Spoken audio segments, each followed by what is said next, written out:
I am Honorable Danjuma Shiddi, a servant of God, a member representing Lukari, Ibi Federal Concerns in the National Assembly.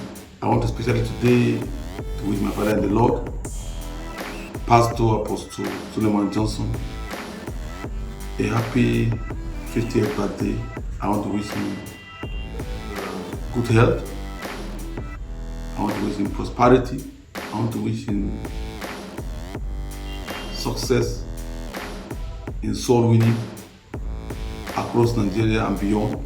And above all, I want to wish him eternity as a labor for the Lord.